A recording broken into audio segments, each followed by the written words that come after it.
The Welding Institute and Rainbow Medical Engineering have been working on the test and trials of a brand new way of joining pipes. I'm here with Scott Andrews just to ask some questions. Scott, tell me, what are the parameters then that you've been working towards to achieve the initial tests and trials for the process? We'd be looking at things like pin temperature. I mean, that's obviously an obvious one, and that can be quite a wide range of temperature that we looked at. Weld depth, that's really important, and what that does is obviously allows us to control the amount of weld that we generate within a pipe. So obviously for strength, we want a large weld area. If for example, we're after speed, then maybe we can reduce the weld area slightly.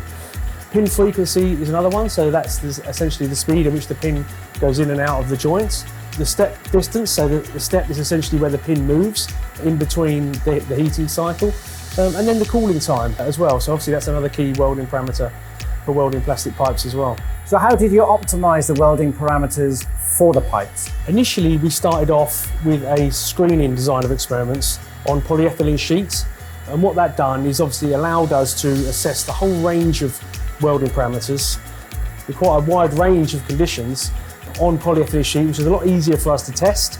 And then what we did is once we had found a condition that was acceptable and that was giving us good welds on polyethylene sheet, we then took that forward as a baseline for welding the polyethylene pipes, and then followed that up with a more in-depth design of experiment study on the polyethylene pipes. Once again, looking at all of those welding conditions that we spoke about previously in a more in-depth study.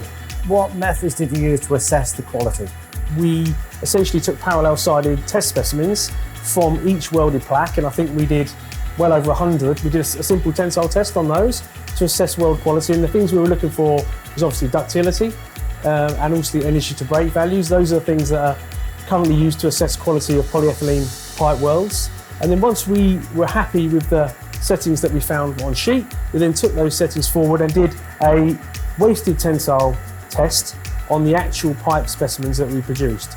So for each pipe specimen that we produced, and again we did over 100, we took 4 wasted tensile test specimens from each pipe and subjected those to a tensile test. And once again, the key outputs of those were ductility and obviously energy to break values, which we can calculate by looking at the weld area and obviously looking at the data from the test. So one of the assessment methods we're using here at TWI is optical microscopy. We're using this to assess both the sheet welds and the pipe weld trials that we've been performing for the TWI pipe project. An example here is on the table, which is one of our sheet weld trials. So this is currently set to a 20 times magnification, and you can see the 2 distinct zones. So what we're seeing here is the differential between the welded area of the polyethylene sheet and the non-welded area, which is represented at the top here. So we're using this to determine ductility.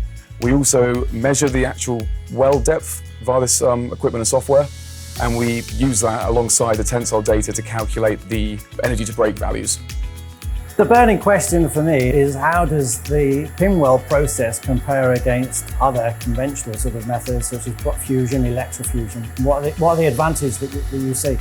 The beauty of this process for me is the fact that it produces really small weld beads, and in fact in some cases no weld bead at all. And that is due to the fact that we can control the pin depth and obviously the melt temperature and the step size and the frequency so accurately that we can create a very, if you like, local melt zone within the pipe joint that doesn't create any excessive material, so it doesn't create an internal or an external weld bead. Also, I think it's important to mention is that when the pipes are clamped together, the pipes are not moved again, so they're clamped together and then the weld takes place around the circumference of the pipe, reducing the risk of things like contamination when pipes are going in and out of a conventional welding process. So, fascinating stuff. What do you see then, Scott, the next steps then for the testing and trials and commercialisation of this? Certainly we've got an encouraging stage of the process where we're achieving good welds. I think the next stage for us is to develop that commercial machine that would be able to go all the way around the pipe.